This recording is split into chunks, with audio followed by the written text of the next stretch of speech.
Hey, guess what, co-host? What? The saga continues. Oh, boy.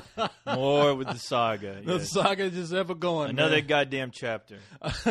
in the All right. in the book of bullshit. How you doing, man? I'm doing all right.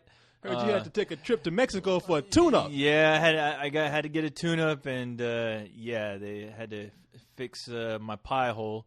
So so I'll be a little sore, but I'm still doing what I do. I'm here. Those Mexicans fixed you up. They put like flames on the side. A lot of duct tape. A lot of. I think there's a paper clip over there. A lot of magic markers. Got some hydraulics going on. Exactly. They put a neon light underneath you. Mm-hmm. Yep. Damn, they man. did it all. Yeah, I got the whole pimp my ride going on right now. Yeah, what happened was I took him to the border because I wasn't crossing over. I paid some Mexican to take him in there, and that dude brought him promptly back. Got tired of his ass.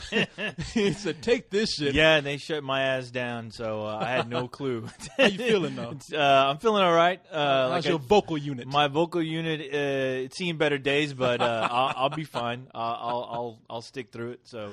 Yeah, if I go owie or if I'm laughing really hard and I stop abruptly, it's because I'm in pain. If I smell smoke coming out of there, you smell a foul odor like Cyrus's underwear. It's more than likely it's coming from my vocals. You know, man, I've always wanted to ask you, what is your deal with Cyrus, boy? You can't leave that man alone. You got to pick on him every time we do a show. He was born to be picked on.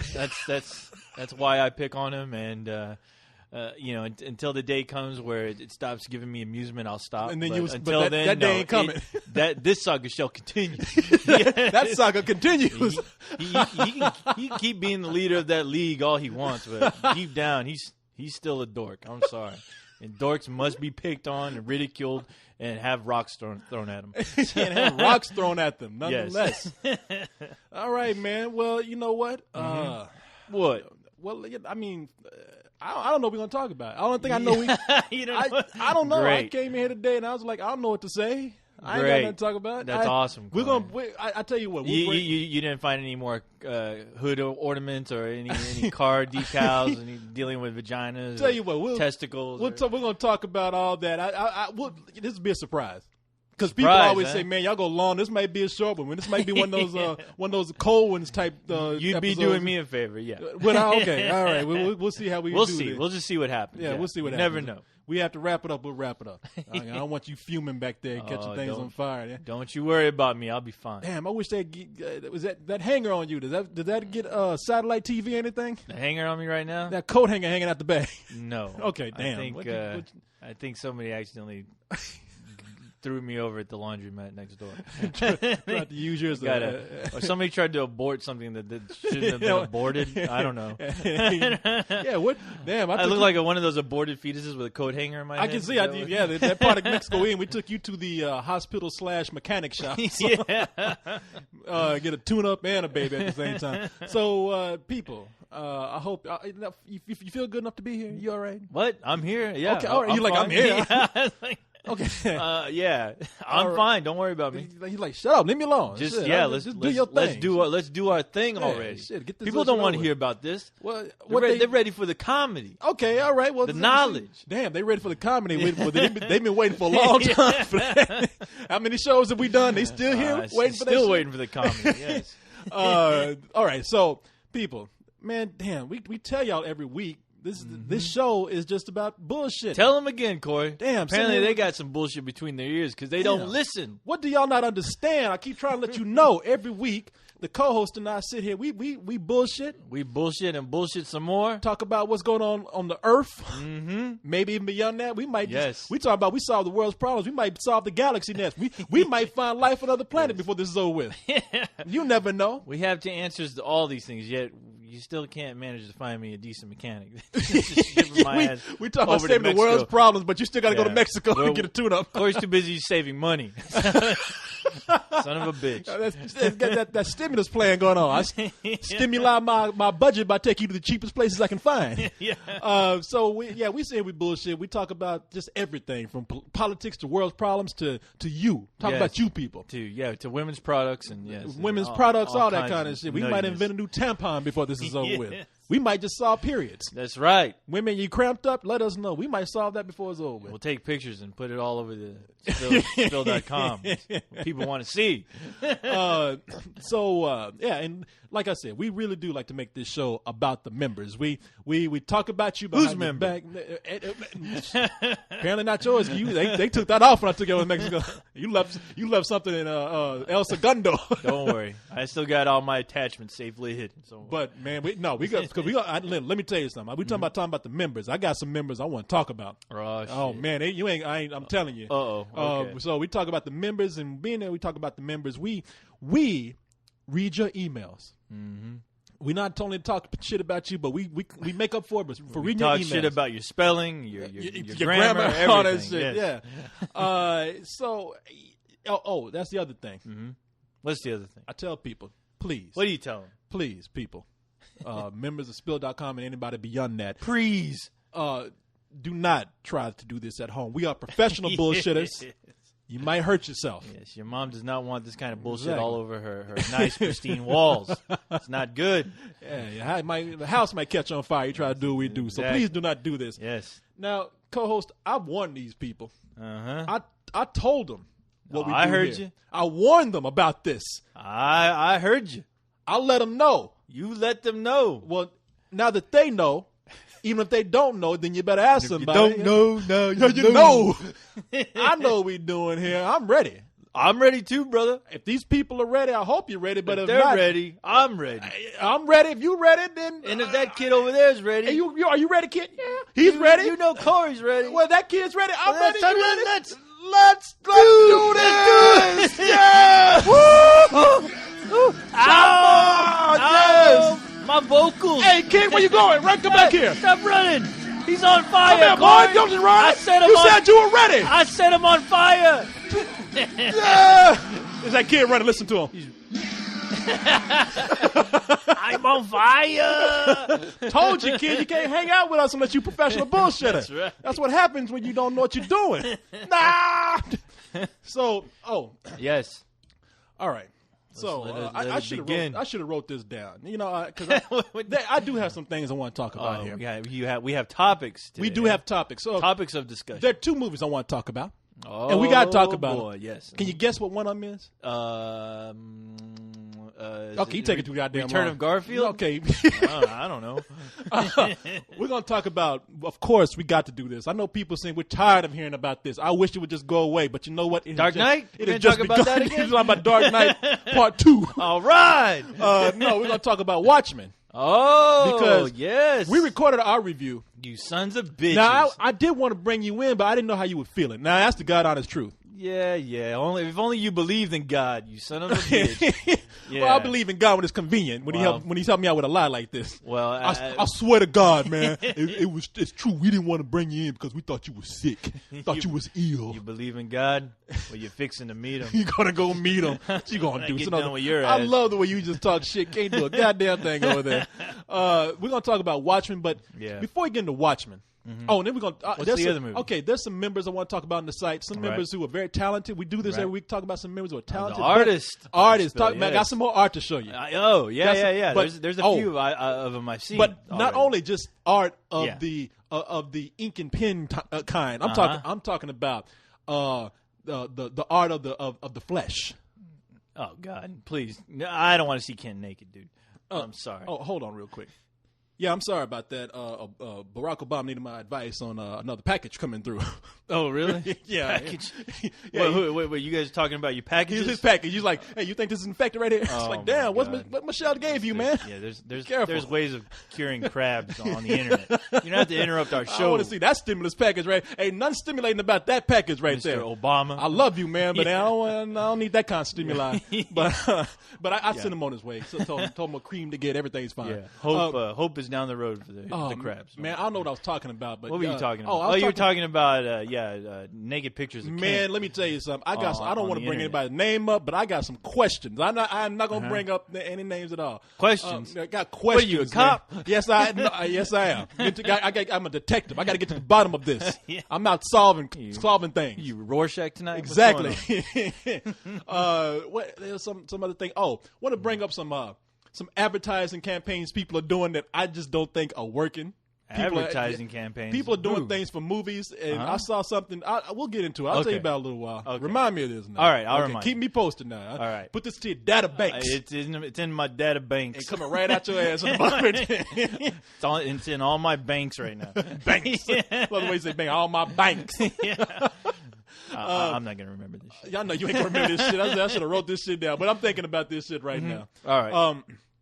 And there's some other things that'll come up randomly, I'm sure. I don't know. That's how this show works. That was something I wanted to bring up last week. I wanted to apologize to people for, but I did it anyway. Apologize for what? I'll tell you about it later. All right. I got to wait for that, too. You got to wait. That's a cliffhanger right there. Yeah, you got to wait for that. Another one this week? Yes. Jesus Christ. What is wrong? What is up with this site and its goddamn cliffhanger? Okay, well, let me tell you something before we get into our topics. Let me explain that cliffhanger. We ended this past week's a couple of cold ones, right, with Corey and Carlisle. Yes. We ended that with a cliffhanger. A lot of people thought like we were doing some clever shit. I heard it, man. Yeah. We just ran out of time. I mean, we were talking. The email we read just happened to be about cliffhangers, right?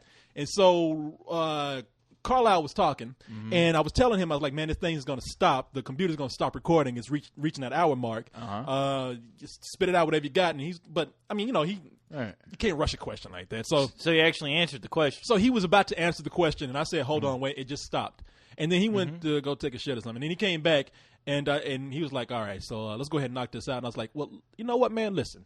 I said you were talking about a cliffhanger. It ended right when you were saying, the biggest cliffhanger that I've seen is, and then I came in and was like, oh, we got to stop. And I said, you know what, just cut it off right there. Yeah. So just go home, man. We'll just leave it like that. Clever, I know. Clarice. I know. You know You're what, a genius. man? You're a genius with these things. Please, co-host. I try to tell people, I keep it to myself. Yeah. I don't brag. You know what I'm saying? I mean, because sometimes it's a curse more than it is a gift, but it is a gift. I am a genius. It's hard being black and gifted. It's hard to be black and a genius. Makes a brother just want to throw it all down and get lifted. It's hard out here for a genius. When you're trying to, I don't got no words. So, all right. So you're a genius. All right, cool. Okay. Idiot savant, if you will. I dare you to throw a cliffhanger on tonight's show. Shit, bullshit. Let's see if your genius will be appreciated. Stop this shit right now. So, on with the show. And click. Yeah. Now, I saw a trailer today. Now, man, a boy out there going crazy. Christian Bale throwing a fit. Right. Yelling at people online. On set. Oh, I know. Telling people, don't fuck this movie up. I bared witness. Yes. And, man, let me tell you something. I can see why he lost his fucking mind, because this movie looks badass. Yes, Terminator Salvation. Yes. That new trailer they got where they're playing like the Nine Inch Nails song and everything. I was going to bring this up, but yes, thank God you did. Yeah, that trailer kicked my ass. I saw it last night.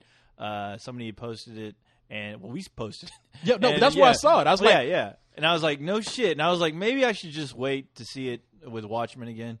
I didn't actually. They didn't have the trailer on Watchmen. Yeah, but I was like, I'll wait because I definitely am gonna go see Watchmen again. But I was like, maybe I should wait. But I was just like, fuck waiting. And I watched it and fuck, did that trailer blow my fucking mind away. That trailer came out the computer, slapped the fuck out of me. I was like, damn. Kicked Corey right in the balls. Man, and now I'm going to say something here that's going to make people, I don't want to say too much about the movie, but it is a straight out war film. Yeah, it doesn't look like that dark, all midnight apocalyptic type shit that they were showing. It looks like desert warfare. Yeah, and all these cyborgs are going crazy. They got big old mecha robots. Yeah, they had robots like motorcycles, and the chase scenes look awesome. And they're doing human experiments on people. Those motorcycles, they look like bat pods or something. Those things look crazy, man. But didn't that look cool when they went up in the truck and they came back? I was like, who's driving that shit? Like, oh shit, it's a cyborg. It looked like a fucked up Tron. What is it? Those light cycles. The light cycles, it looked insane. But no, the acting though, it seemed like this is a no joke. They're taking this shit real serious, and but you see what I like. What they did was they everybody's talking about what can you do with it? What's the spin you going to put on it? Yeah. And man, there's a lot of shit I see. Well, first of all, you want to see more cyborgs and robots. Second of all, they're talking about that whole plot where they're taking human beings and using them, and that's how you get the experiment to like put the human tissue over robots. Yeah. And they got that one dude because everybody said, man, they have an action figure with a cyborg that we didn't know was a cyborg in the movie. But this trailer revealed like they got this guy, and this guy thinks he's a human being. Yeah. And he looks down and sees like, fuck, I got a metal rib cage. That was an awesome scene in the trailer where I guess he's hooked up. They have his head chained up. And you see Christian Bale unhook the chain, and he looks down. And he starts screaming. I was like, "Oh fuck! All right, I'm in. You sold me. All right." Yeah, man, that movie's it looks intense. Yeah, it's cool. They were showing the I guess the Terminators that predated the ones that we know. I guess the Arnold Schwarzenegger model. Yeah, but it's going to be awesome. It's even going to be. I think if the movie is great, it's going to be even icing on the cake if they actually have an appearance by Arnold and. They were talking to the girl who played Sarah Connor, the actress. To do a voiceover or something. Yeah, so, that would be cool. Just because, I mean, it'll fill you in. It'll do justice to the other two. As far as it's all in the same universe, and hopefully we can just forget about the third one that came out, which I didn't mind so much, but. I would have preferred if they would have done this after part 2. I love the ending of the third one, the third one, but the third one was just too much like the second one. Yeah, it was. Yeah, I thought the story would have been cool. I mean, if they're going to do something like that for the third one, I always thought it'd be cooler if they actually have like the rest of the resistance. I liked how at the beginning they were picking off kids that were going to eventually grow up to be part of the resistance. Linda Hamilton is the one who played. It'd be cool if she does a voiceover. They've been talking to her about that. But for that third film, I thought it would have been a much cooler idea if they actually had a few of those kids actually survive and kind of fight their way, basically leading up to the ending, instead of just it being just John Connor and his future wife. Yeah. If they would have somehow like started learning their skills while they're, getting away from this crazy Terminator, I thought that would have been a more interesting subplot. But, okay, I'm going to bring up something that's going to be considered to be blasphemy for a lot of people. Mm-hmm. Terminator, classic, great movie, can't touch it. Right. All right. Terminator 2, love the movie. I gotta say something about all these people who are complaining about Terminator Salvation. Now, I haven't seen the movie. The movie might suck, Terminator Salvation. I mean, I don't have. From what I've seen from the trailer, it looks awesome. That trailer looks badass, but I know it's a trailer. The movie speaks for itself when it comes out. But a lot of people complain about Terminator Salvation. Now, let's just say the movie's good. I'm going to say that movie probably went above and beyond what they did in Terminator 2, and I'll tell you why. Because Terminator 2, if you really look at it, it's almost like it's almost like a template, of the first movie in a way, except that they reversed it. They turned around. Arnold Schwarzenegger's a good cyborg now, but I think if you really look at it, they got some real cheesy parts in there. First of all, the thumbs up and there's some parts of the kid, but I mean, it worked for the time. It did. Look, I saw the movie 4 times when it was in the theater. Yeah, over time it doesn't work as much. Outside of just expanding on because I think it was James Cameron finally being able to do something that he wasn't able to do in the first movie, which is he always had this vision of a liquid metal man coming out of a fire, and he's like, I can't do it. I can finally do it now. Right. And I'm not sure. Now, I'm not going to sit up here and act like I really know. I thought I heard stories about him wanting to do something like that in the first movie.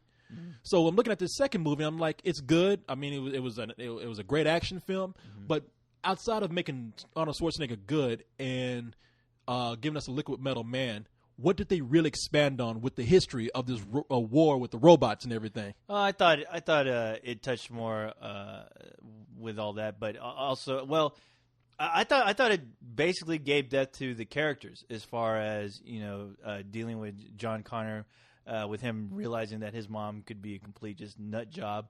Him finally like seeing that, okay, my mom was right. I was wrong this whole time. I thought it definitely built up those relationships to where it made you excited to see, you can almost see the creation of John Connor, right before your eyes as far as it was a cool origin story for him, regardless of some of the cheesy parts. Yeah. But at the same time, I also thought it was a great look into Sarah Connor's life, her knowing all this information, and her just going kind of apeshit nuts about it, and her being overprotective of her son. Yeah. But at the same time, turning into a very cold person, and John Connor had to, take her out of that. Had to show her, hey, you need to have some compassion because, you're basically, you're going to turn into these fucking crazy robots, you're going to turn into what you're trying to destroy, Yeah. That's what I liked about that film. Don't get me wrong. And especially with the kind of father figure that they portrayed as the Terminator being to John Connor. Don't get me wrong. I'm not saying I did not like it. I guess what I'm saying here is that we've all wanted to see. We've all been waiting for that day. We built. They would go into the actual war against the robots. Of course, yeah. I saw when I got that Terminator 2 on VHS at the time. I rewind that first little 10-minute segment about 20 times. I watched that thing over and over. In fact, you couldn't even see that shit anymore. It was awesome. Yeah, like you put that shit in. All I saw were lines. Yeah, tracking lines. That's all I got. But no, that scene was amazing, and that they actually had a second unit shoot that scene, and James Cameron was so pissed off with the footage that he got back that he was like, "Fuck it, he scrapped a whole day's worth of footage of that war and shot it." And he went and he got a camera, put it up on his shoulder, and shot the whole thing himself in one day. I think. Wow, that's awesome, man. So, well, that's another guy who flips his lid. Apparently, I've heard. I heard James Cameron because you look at him, he looks like he's a little skinny dude. You can hear, if you motherfuckers. Yeah, if you have the I guess the Aliens DVD. Where it has the director's cut and the theatrical version. There's a great documentary of the making of Aliens, and there's a good part of that documentary where they talked about James Cameron losing his shit to where everyone wanted to walk off the set. I mean, the set was uneasy where, the studio had to come in and say, hey, cool things off. Yeah, because, they came in because he was working people's asses off on that movie. They came in and brought James Cameron a drink. Exactly. Slow your roll. Slow your roll. And he's like, that drink you brought in that made your ass tired. He told everybody to fuck off. He's like, my plans are to make a fucking kick-ass movie, and you're either in or you're out. Yeah. So hey, it pays to be a fucking hard ass sometimes. I know it does. Believe me, I know, man. And look, dealing with your ass after. No. Well, I'm just saying, man. Everybody's complaining about Mac G. Now you can't help but complain about Mac G because his name is Mac G. Right. That's all right. I mean, that's a fucking it's a stupid name. That's a rapper or a hamburger you get at McDonald's. When I see his name in the opening credits of Terminator Salvation, I'll be laughing. I'm sorry. Now I know why he changed it because at first I thought he was like some white hip hop guy. Right. I'm gonna direct a movie. I'm directing Charlie's Angels, yo. Yo, hold on, I'm directing the next Terminator. This name is cool as ice. Guy come in, looking like Vanilla Ice with his hat all backwards, wearing like glasses that are like lime colored and shit. Yo, man, look. Poor man's hammer pants. Yeah. Come in and wear potato sacks and shit. Yeah, look here, man. Singing Ninja. Yeah, I'm gonna direct cyborgs and shit. I'm directing Batman, motherfucker.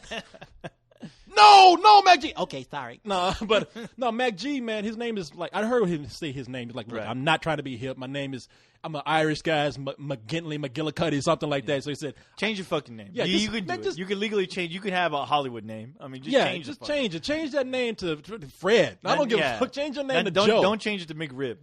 No, I'd rather have McRib instead of Mac G up there. Terminator Salvation, directed by McRib. I'm going to try to work McRib into every show that we do from here on out. People, you heard that. People said, man, y'all going crazy with this McRib. Sorry. The man brought it up over here. But you know something, man, you can't say Mac anything now without thinking McRib. Exactly. I'm sorry. Yeah, like yin and yang. You can't do it. Yeah. I'm sorry, go together. Man. Sorry. Shit. McDonald's should not be McDonald's anymore. It should be called McRibs. McRib, yes. Yeah. So the Terminator Salvation should be directed by McRib or some other name, not Mac G though. Should be a fucking McRib with wearing a goddamn fucking red fro. Yeah, they said they cut to who directed this movie. There's a fucking McRib sandwich on a director's chair. That genius right there directed this. No, Mac G just sounds too. I mean, because G. First of all, G sounds like you're talking about. What's up, G? Yeah. So when you have Mac G, it's like, yo, man, I'm gonna take mine a step further. It's gonna be Mac G. The funny thing is, I don't think it would matter that much if his name wasn't attached to Charlie's Angels, because you watch that movie and that's such a it's such a hip movie. It's such a hyper like popcorn film. That it's such a pop culture hip movie. You think like this guy, he's perfect. It puts a bad taste in your mouth to begin with when you actually hear him try to take on such a cult classic as fucking Terminator. You cannot. Jesus, you can't take anything that heavy It's Terminator. Yeah, right. You got to change your name for Terminator. Exactly. You don't change. You change for Terminator. You don't change Terminator. You expand it. And hey, and I don't blame. I mean, Christian Bale turned down this role as soon as they gave it to him. But they talked to him. Yeah, they talked. Apparently, they had some serious talks to him, and I guess it also helped that they brought on the writer of The Dark Knight, Christopher Nolan's brother. They brought him on the project, and I guess that's when he was like, "All right, I'll do it." Fuck it. But he did say, this better be some fucking. You better put your all into this because don't waste my time. So, no. And you can tell from his from that awesome audio clip we got. That don't fuck me up, man. Where Mac G, get your shit together. He meant what he said. Yeah. So, he was like, hey, it's bad enough I got to work with the name Mac G, not you. You're a good guy. Yeah. You're a nice guy. But being named Mac G doesn't cut it, man. Shit, next thing you know, because this movie's a success, we're going to have Schindler's List directed by Onion Head Larry or some shit. You know what I mean? People ain't going to change. It's going to get more ridiculous. But make a fucking Christian Bale throw a fucking McRib sandwich in fucking McGee's face. We're fucking up all the time. You fuck! Splat. Be funny if Mac G caught it with his mouth. Chomp. Okay, I just realized I can't scream fuck because that really hurts. Maybe there is a God punishing your ass. No! I can still say fuck. God, sometimes I just want to get my hands around it. But man, to all those people though, we're talking about Mac G's name. Yes, go by your first name or something. I don't get. But yes, a stupid name. It doesn't fit well with Terminator. But listen, that trailer kicks ass. Yeah, I hope that this movie does. I don't give a fuck what your name is if it kicks ass. And listen, all the people complaining. Mac G summed it up himself when he said, "Look, everybody's complaining about what I'm doing to James Cameron's creation. Keep in mind that James Cameron took Ridley Scott's creation or his movie, and directed a sequel to that, which he totally expanded on." And this could be a similar situation, right? But on the other token, other side of the coin, James Cameron never directed Charlie's Angels. But he did direct Piranha 2 a little bit before he got kicked off that shit. And he got kicked off that shit. Take that back, Corey. So he was bamboozled. That's was he? Yeah. Was he hornswoggled? Was he bamboozled? Was he Mac-ribbed? He was all those things, yes.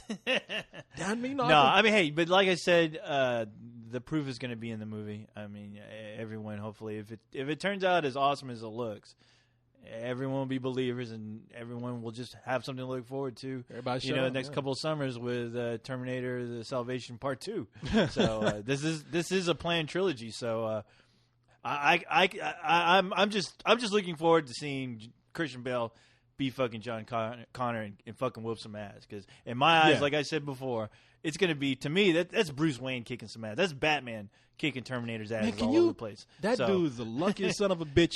He is Batman. Has like everyone's dream. I mean, any fanboy, I think, as far as playing those characters, that is like a godsend as far as playing those cool ass roles that, when you're a kid, I'm sure at some point when you're a kid, you're like, man, I would kill to be Batman. I would kill to be John Connor.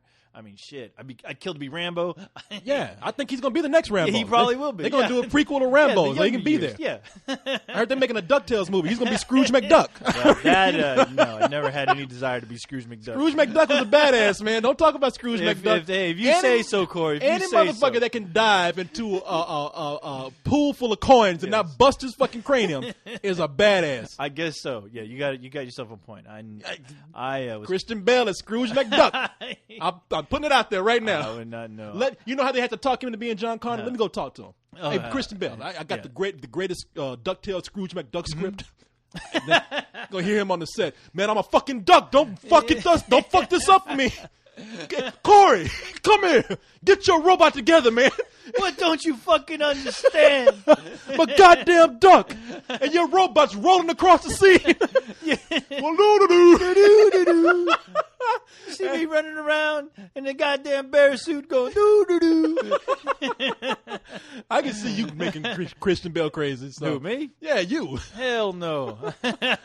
I'd be doing my job. I can see you going to Christian Bale on the set. Hey, can I get an autograph? I'm in the middle of a fucking scene.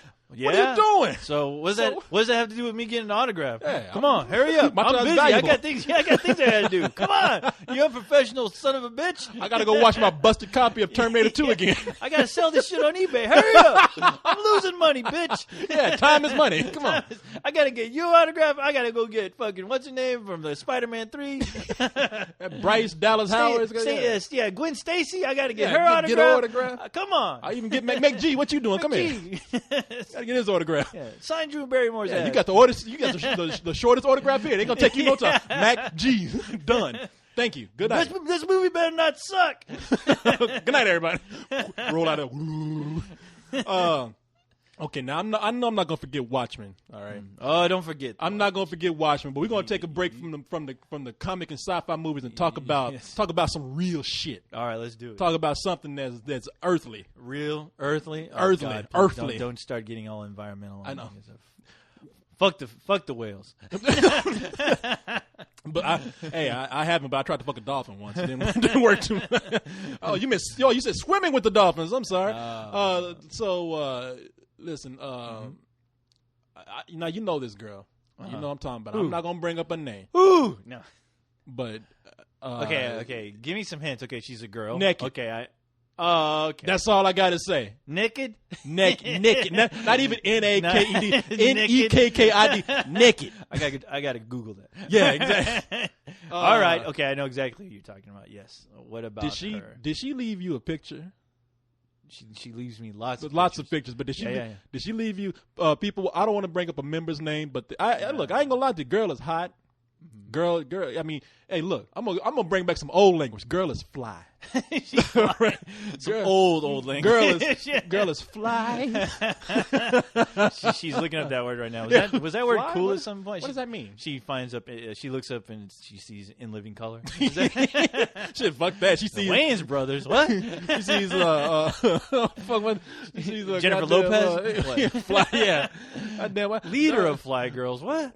Goddamn. I'm trying to think of a rap group's name. I can't even think of these motherfuckers. I'm just ruining my own fucking joke trying to Run DMC. Oh my God, Run DMC. God damn it. Oh, I fucked that joke up. That predates Fly. Okay, anyway. No, I think you're thinking more KRS-One. They invented it. They just didn't get credited for it. They flew. So yes. So this girl, man, I don't want to put a business all out there, so I ain't gonna say anything. But she's a lovely girl. Yeah, lovely ass girl, man. Got ass on her. I mean, I gotta tell you something. This girl. You gonna be all right, Corey? No, I'm not. Cole's looking at me. I'm not even looking at him right now. My mind is just wondering. You look like you're talking about your dad's funeral. Fucking sweating right now. Yeah, I know. But He's looking up. Your eyebrows are like, oh God. There's two things. Yeah, there's two things that have moved me. Have you ever seen a naked girl before, Corey? Not like that.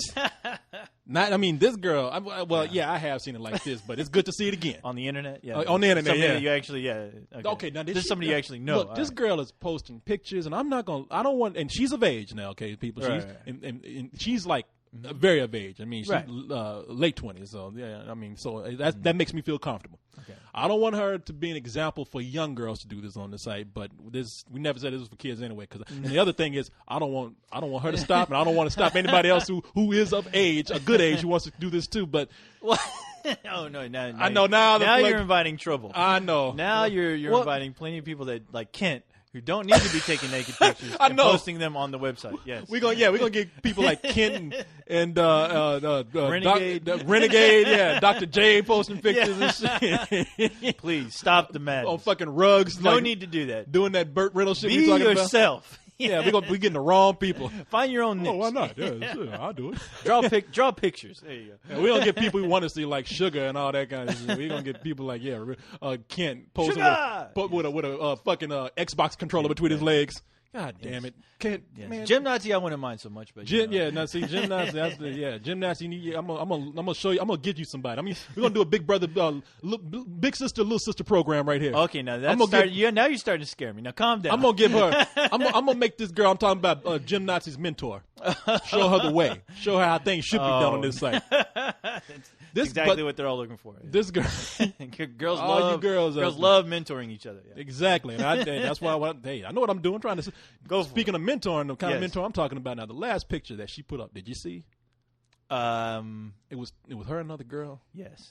They were both. I got some emails about it. Yeah. Oh my God, man! Did you see what your girl's doing? I'm like, my girl. I got lots of girls. What's going on? And I looked and I'm like, oh. Yeah. Oh my God! Yeah, you like that picture, huh? I love that picture. Well, guess what? Guess who took that picture? Not you. Me. I'm just waiting for you to say somebody else, because I know it ain't you.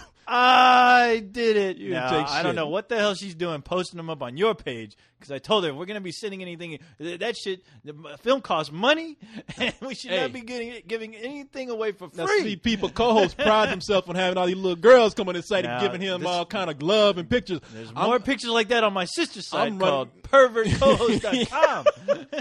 I'm going to run some game on you, though, man. I'm encroaching on your territory right here. Of course. Whose territory do you not encroach on? One freak at a time. Oh, okay. Now on a serious note here. Really? Too late now. Serious note? Okay. But seriously, co-host. Seriously. Yeah, like Medea. But seriously, I got to know. Yes. I really want to know now. This girl has been taking so many. I emailed her. She's taking so many new pictures and doing all, and a lot of them are getting freakier and freakier. So I'm like saying, okay, straight up, just between you and me, do you do any kind of softcore thing outside of this? And if you do, hell yeah. Okay. More power to you.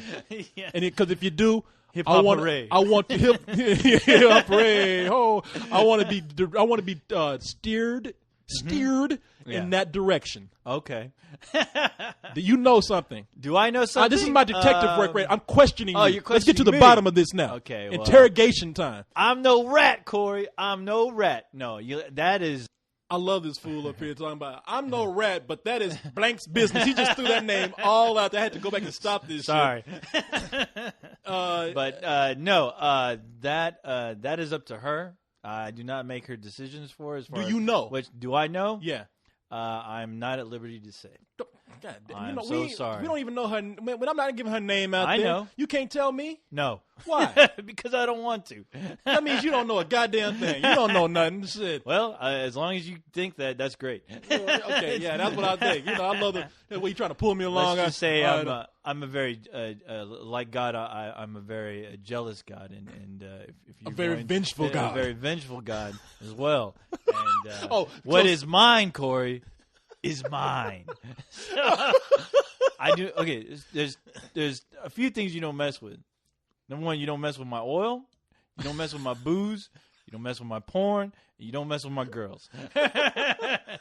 And I've had all those. Until they open up the door to you, I will not give you that key to go beyond that door, because that is not my place. I respects the ladies. Yeah, okay. All right. But she'll tell you. I mean, shit. If she's sending you pictures, I mean, yeah, I'm sure she'll. I don't. Hey, let me tell you. But something. I don't know. Girl, let me tell you something. something. I am, man. This girl is just. Corey, you've seen pictures of naked girls before, right? But it's different when you have somebody coming to your site and giving them to you. All right. It's so much more gratification in that. But don't you think if let's say you saw what you're not seeing in those pictures, that maybe you just it'll kind of lose its mystique as far as having something like that? No. I'm just testing. I just seeing if you're a man or a woman. When I come back, I'm a man, baby. I'm my little man. Test. Yeah, I passed. You don't want to put that test to me. That test was passed before you even asked it. You're dead and you don't even know it yet. But I'm dead inside. No. You keep mixing your oil and booze, you will be. This guy, I sat up there and just, I caught myself. I was on my page. You called yourself? What, are you crazy? I called myself. Corey, did you see what you got? Yeah, I did. I'm looking at it right now. Look at that ass. Had to talk to somebody. That's good shit. Damn. You know what I do with that? Oh, I smack it. Man, people, you don't know what we're talking about. This girl sent over a hot picture. I don't even want to go into too much detail about it, because people going to go in there and try and find her. They're going to find it anyway. They're going to find her anyway. And if you do, please, the guys, be a gentleman. Yeah, be a gentleman. Yeah, don't be like me. Don't tell her all the things you want to do to her. It's a very erotic picture. It's nothing dirty about it. It's just very erotic. Yeah. Doesn't show anything, but it damn is. I sat up there and I caught myself. I was on my page. I looked at that picture and you went addy addy addy. You did a double take. The eyes coming out my head. Wow. No, I stared at that picture and then I looked up at the clock on the fucking computer. Yeah, hour had passed. Damn. Damn. What the hell? What the hell are you doing? Hand was hurting. I was like, what happened? Oh, my God. You turned into a werewolf? Looking like that scene in American Werewolf in London. Yeah. I'm looking at that picture. You're on the floor all hairy. Screaming. That's what your picture did to me, baby. I was on the floor. Damn, Corey, you're already calling her baby? That's right. And let me tell you something, man. This is the kind of, see, I'm just letting her know, because that's the kind of picture make a brother want to stalk. Oh, no. I'll come to her town sometime. It looks like it's already happening. I'm about to, I might have to do some, I don't know, people call it stalking. I'm not talking stalking. What else? People call it stalking. I'm talking investigation here. Oh, okay. I thought you were going to call it assault or something. No. we're talking about, I like Rorschach, walking through the city, Corey's journal. Yeah. Look through her window at 3:15 a.m. I was about to say, Rorschach doesn't pay attention to girls. I'm the black Rorschach. Yeah, okay, the perverted. You're investigating journal. nude pictures, yes, on the internet. I looked up the IP address. This is the location. You shoot up your grappling gun, you pervert. Sprain my ankle again, trying to climb up to our bathroom door. Won't give up. No, but looking for negatives. Damn, you perv. Well, welcome to my world, Corey. I know, it's been a long journey for you, but welcome. Hey, girl, you can't go around tormenting a guy like this. All right, you can't do that. You can't do that. So torment me all you want. I know. So I'm gonna give you my personal email address, and you give me full nude pictures of yourself. So I'll send that to you after this podcast, and we'll get all that sorted out. How tasteful, Corey. Yes. Okay, I'm sorry. Please send me pictures of yourself all nude. And as far as the rest of the girls on Spill, you don't have to do anything like that to get attention from us. From me. From Corey, but just be yourself. Be yourself. Yes, the best. That's the biggest turn on is just being yourself, being who you are, and don't worry. If you're hot, we'll look for you. Corey will stalk your ass. Yeah. I don't stalk. I just go and look up your IP address. I'll just go to your house just to make sure they're okay. Yeah. How are you enjoying the site? Man, people Young don't lady. understand. Spill is a dangerous place. The only reason why it's safe is because I'm checking on these young women, making sure that they don't get stalked by the creepy guys.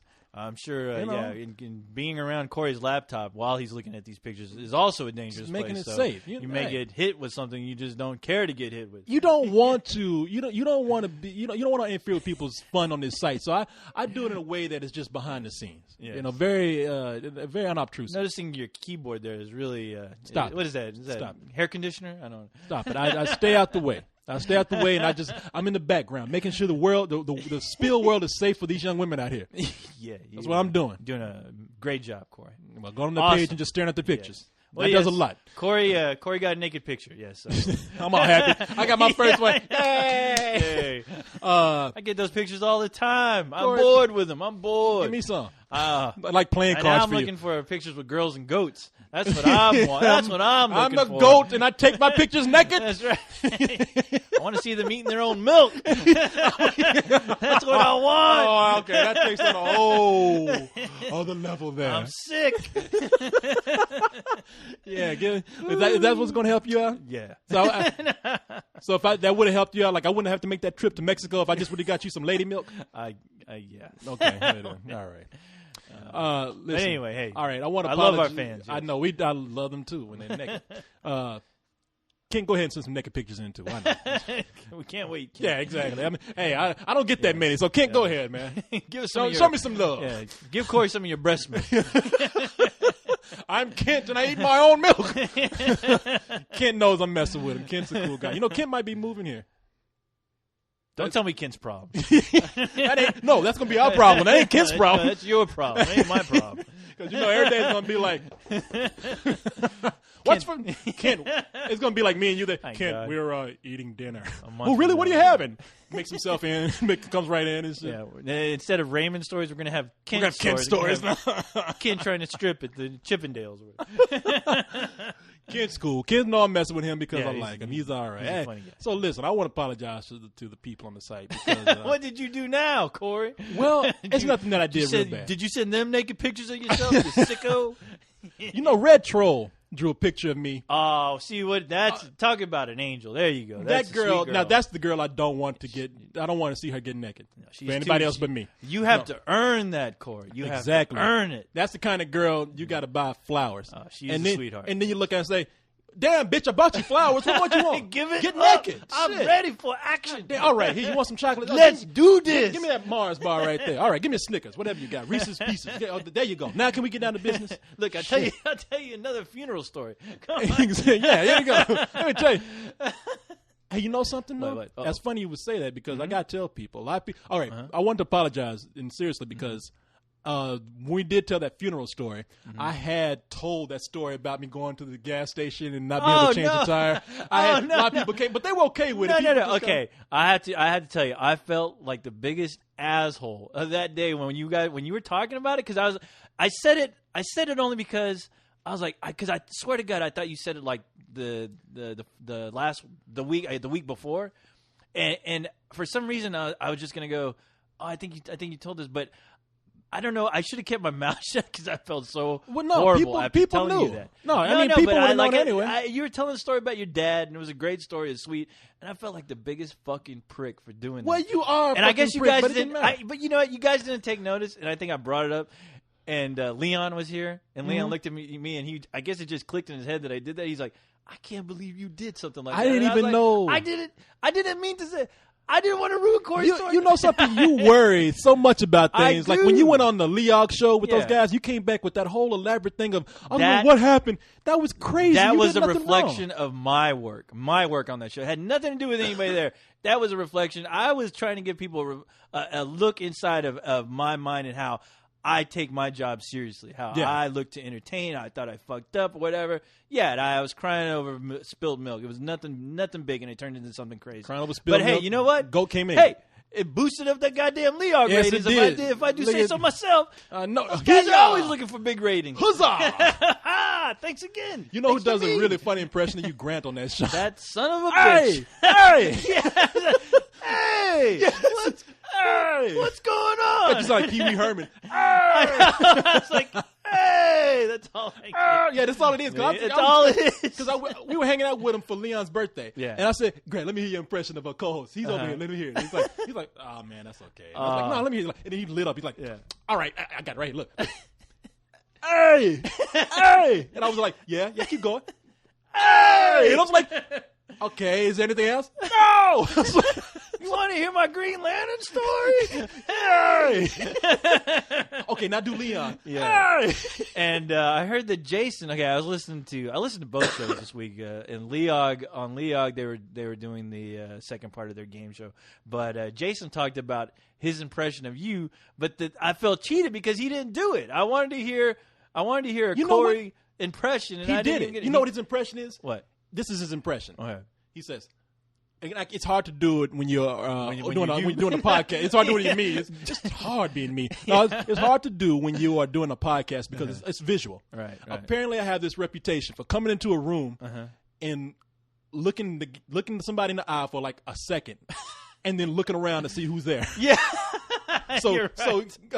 You know what the funny thing is? Okay, before you say that is so true because I remember for Halloween you dressed up as Rorschach, right? And no one knew who the hell it was except for me. I was like, as soon as I saw you, you looked at somebody and you looked around, and I was like, that's fucking Corey. And I swear to God, nobody thought it was you. No one. And I was like, that's fucking. What is wrong with you? Yeah, I went to Cyrus's Halloween party and I walked in and nobody knew who I was. No one had Everybody a clue. was like, "Who the fuck is that guy? Is that some random person who just came to the party?" You didn't say a word. I didn't speak for. Man, I didn't speak for 45 minutes. Leon tried to be all smart ass. He's like, "Well, it can't be Corey because if it was Corey, he would have spoken 20 minutes." So 45 minutes went by and I finally gave up on it. I was like, I wanted to eat and I got tired. I was like, "All right, it's me." And Leon was like, "See, I told you, 20 minutes." Like, motherfucker, it's been 40-something minutes by this. Shut up. The funny thing is, like, I was so disappointed in Leon because Leon hangs out with you, like, all the time. And the first second I saw you, I was like, that's fucking Corey. And I looked at Leon, I was like, no, it's not. I'm like, what? You dumbass, that's him. Look at him. He's looking at that guy, then he's looking all around. He's looking for you. Well, that's what Jason said, man. Jason said, awesome. That's his impression. He's like, Hi, I'm Corey Coleman. How you doing? And he looks around. Okay, I thought you had like a certain voice or something. No, nothing like, hey. Well, I was talking to. I wanted to get that a copy of Dead Set from you because I wanted to take it to this bartender. Right. This at the sushi place, real Turning cool girl. on people to good shit. To I good like shit. that, Corey. It helps that it's a chick. You know, I'm up here. That's my rap, right? That's my open line. Yeah. Hey, girl. Have you seen Dead Set? You know, I can get you a copy. Check this shit out. Yeah. People getting ripped apart. It's beautiful, baby. Yeah, look, check this out, baby. Girls love this shit. Zombies, baby. But zombie madness. You better love this shit. Yeah. Some good shit. I'm going to talk to you when you're done with that. I got some more good shit for you. I got this good shit and some good shit beer. You and me, baby. Good shit beer and a couch. That's exactly. You and me. I'm going to give you this good shit right here. Girl, because you look fly. Check out these pictures this girl sent me. Yeah. Where your pictures at, girl? Naked pictures. Let me take pictures of you. I can get you on Spill.com. But I took... You want to hear an impression of co-host? Hey! Now let's show my impression of me. Look. She was talking about laughs, and I said, you know something, I feel so embarrassed. She said, you quit making fun of the way I laugh. I'm like, I'm not making fun of the way you laugh. I said, I'm thinking about how people make fun of me when I laugh, because everybody says that I laugh like Barney Rubble.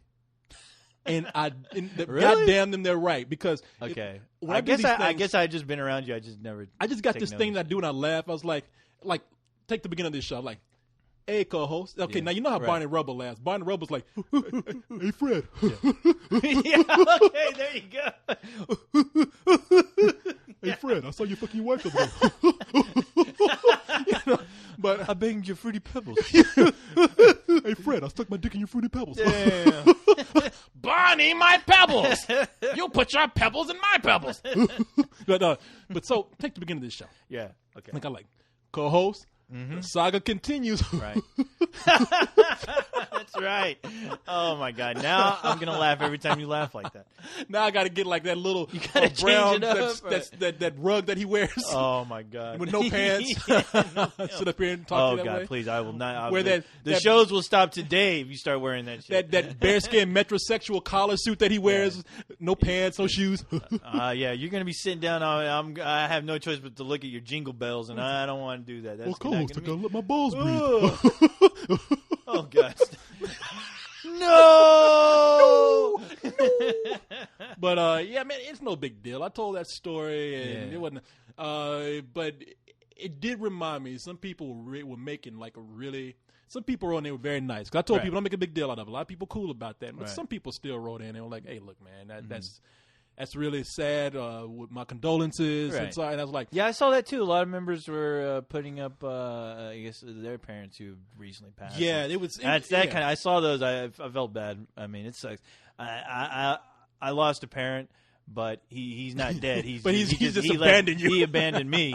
So I can understand, but I'm like not on the level of losing to somebody that actually cared about you and nurtured you and built and you, raised you, made you the asshole you are. Yes. But man, let me tell you something. A lot of people don't know though, and I said this. A lot of people think I'm being mean. A lot of people think I'm making a mockery of my father's death, or maybe I'm trying to. Or maybe they're going to think that I'm trying to make something funny out of it, so I can deal with pain and all that kind of shit. Right. But seriously, the last image, and you're gonna cringe at this. Okay. The last image I saw of my father is him with his naked on a bed with his ass to me, yelling at me. That is not a lie. No. Are you serious? The last thing I did with my father, I went to go see him at the VA hospital, and I said, "Hey, Dad, how you doing?" He's like, "Good." Change me. He's like, "Put me in a bed." Yeah. And because he's impatient, and so that's not. Look, a lot of people don't know. I mean, a lot of people have had to do this with their parents. A couple of people told me, or you're gonna do it. Soon. Or you're gonna do it. I mean, or it's gonna be done to you one day. It's gonna happen. Yeah. So be careful. I mean, the circle continues. The saga continues. Saga, yes. But my dad, now that's a professional job. Right. When you have an adult male, kind of heavy. I mean, like my dad was like 200 pounds to maybe a little bit above. Yeah. And to get somebody who's a mobile, can't really move that well, 200+ pounds. And you got to get them undressed. That's a job for like two people. Sometimes. I mean, I didn't know what to do. No, it is. I mean, you see orderlies going in there and taking care of them. I mean, there's usually big old dudes going there. Yeah. They're big for a reason. Yeah, except for this, they had 2 big women come in with him. Because I told them, you had Medina come in. Medina came in. Oh my gosh! What is it? What are you? Did you shit your pants? Yeah, you're shitting your pants again. You stink. You get your stink ass on. But my dad, so I had to pick him up, to pull his pants down, like take off his shirt and everything, and then I had to get him onto the bed. Now that was wow, man. That's an eye opener right there. It ain't like when you see the brown eye opener. Oh man, because I remember when I was a kid. When you're a kid, your parents undress in front of you all the time. I remember my dad would get undressed and he would like fart in front of me. He'd be like, "I'll go that frog again, Corey." And I'd be like, "Look, kid," but come on, it ain't the same now. I'm a grown man. Is that like some kind of privilege that parents have when they feel like it's okay to walk around in their big white underwear around their kids? Well, I can remember being like 3 years old, 4 years old. My mom had me, she took baths with me and everything and stuff like that. And then, but when you're with your dad, you're 2 guys and dad's like, fuck it, he's up here. I'm about to get undressed in front of him. And that frog again, Corey. You got a frog in your butt, daddy. But so it's a whole different thing being an adult and having to change somebody who just can't change themselves. So he was pissed as usual because I wasn't doing it right. You never do nothing right. I never do anything. You never listen. Last day, it was like, go slow, son, go slow. I'm like, go slow. I ain't trying to go slow with this shit. I'm trying to get this shit done as quick as I can. Trying to get your ass pronto. To bed. Exactly. Ass sagging and shit. They got machines for this. Yeah, you know how technology. You know how you see those kids out there with their pants sagging and shit. That was my dad's ass. So he got that sag with his ass. So I finally got him into the bed. I mean, it was hard, and I think I had him laid out in a way that was not comfortable for him, or I didn't know what to do because I said, "Hey, look, Pop, you got to show me what to do here, man." I was like, "It's not." I know that there's a procedure that you have to follow. Yeah, I don't know what the first step is. God damn it, Corey! That's what he was like. But no, he looked at me. Yeah, I mean, he had his ass turned towards me, and he looked at me. He was disgusted with you, Corey. He had fire in his eyes. I do not know what I did wrong, but he had fire in his eyes. He looked at me like, "Son," and got intense. His pupils got small. And he's like, "You harassing me." And I was like, shit, fuck this. I walked out and got some nerves. I'm like, the last thing I'm going to have somebody hear is like my father on the bed naked talking about I'm harassing him. Like I'm harassing me. Like I'm sexually harassing my dad. You're killing your father. You're killing your father. Help. He touched me. Bad place. Oh, my God. Your dad is starting to sound like Sheriff Buford T. Justice. Yeah. You're killing your daddy. You're killing your daddy. Junior, when we go home, remind me to slap your mama. And hey, man, it was complete. Passed a little gas and everything. And so I went and got the nurse, and they said, "Yeah, your dad's impatient. He doesn't like to wait for us to come in and change." So they had to come in, and I had to tell my dad bye and everything. So that's the last image of my dad. His ass towards me with 2 nurses with gloves on, getting ready to wipe him down. So. Which, I keep in mind, I gladly would have done that. Right. I mean, my dad had been there so much for me and done things for me. Right. That wouldn't have been a problem. It's just when he's talking about harassing, I was like, okay, I can't deal with this shit. You figure after dealing with you and you not listening, the last image he's going to put in your face is his big ass. It's his ass. He got the last laugh. He like, yes, he did. Shit. Face full of ass. Go that frog, son. Change this, bitch. I'm rich, bitch. Yeah. Wipe down my balls. Hey, I saw everything, man. That dad said, you're going to get a full glimpse of me moon before I leave this world. Moon's over Corey. You're going to see dick and balls before I leave this world. Before I leave this planet. You're going to get a full glimpse. It's a preview of Christmas right here. Right here, ho, ho, ho. So, yeah, man. So, that is the – my moral here. when your parents get up to that age, not even when they get up to that age, really cherish those moments because you never know when that last moment is going to happen. Yeah. You might have them on the bed farting, waiting for you to change them and then wipe them down with the dick all in your face talking about you harassing me. So the last image of your dad is his ass. Be sure to walk out of the room and run back real quick so you can just see him in the eye and go, all right, Dad, I'll see you later. Bye. Bye. Yes.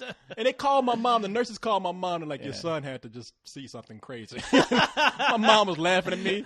So Daddy cussed you out naked, huh? Like, whatever. So did you say that the wake or the last image of my father? No, I didn't. But my mom and I, I had escorted my mom the whole time, and her and I, when we were riding back home, we laughed. She's like, "Yeah, that was a hell of a last glimpse you had." I was like, yeah, it was. They were laughing about it after you left. I finally showed that boy my ass after all these years, baby. I promised you. I told you I'd do it. The last thing Corey's going to see of his father. He didn't believe me. He didn't believe me. I told him, but he didn't believe me. Why didn't he believe me? Awesome. But anyway, man. So, all right. Yes. Let's jump into some Watchmen right now. All right. Watchmen time. Yes. Watchmen time. You saw this last night. I saw it last night. Now, by the time this podcast goes up, which will be tomorrow, it'll be today. By the time people hear this. I don't know, man. I feel like I'm the Terminator now. I've gone back into the future and going back to the past and shit. When you hear it, you hear it. When you exactly, it's there when it's there. Shut your ass up. Yeah, we are in the now. So, man. Now we already talked about it. We had a chance to say we wanted to. Yeah, you guys. I want to hear. I want to put it all up to you. Watchmen, of course, the anticipated movie based on the highly celebrated graphic novel, perhaps one of the most important graphic novels of our time, one of the greatest pieces of literature of our time. Yes, I said that about a graphic novel. One of the greatest pieces of literature of our time. It is a sign of our times. Yes, it is. It's taught in colleges, for crying out loud. That's right. It's assigned reading these days. Exactly. Yes. It's a wonderful book, and the movie is finally coming out, or will be, or whatever. Right. And you saw it. I saw it. I saw it a week before you did. I know, that son of a bitch. Yeah. Sorry, putting the Carlisle on me now. Carlisle was cool about that. Now look at you. I'm not Carlisle. I don't care. Yeah, I saw it, bitch. Hey, guess what I saw today? Hey, look, you guys hanging out Leon's birthday? Yeah, who cares? Hey, I saw Watchmen, bitches. Yeah, today's Watchmen Day, not Leon's birthday. Watchmen Day. Shut up, Leon.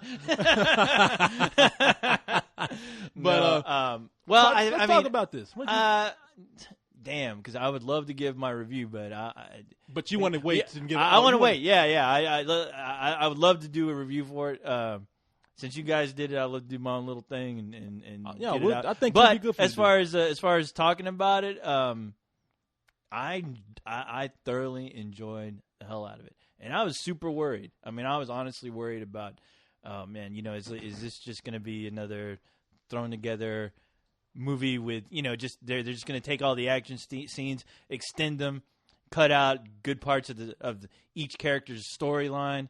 What's going to happen? I was scared. There's a lot of things to worry about with this film, but I was shockingly and pleasantly surprised when I watched the film that how faithful it was to the book. And I've already heard different things from different people, which I'm talking about you guys from what I heard before we recorded. But I have to admit, I mean, as far as a movie being faithful to its source material, I thought this movie did just that. I thought it was very faithful. And I'll even go on the record right now and say I actually prefer the ending to this movie rather than the ending of the book. I was about to say, yeah, I know I'll get plenty of that, but I love the ending of that book. I love that ending. But it's one of those endings where, depending on who's reading it, you can either take it or you can either buy it or you just don't.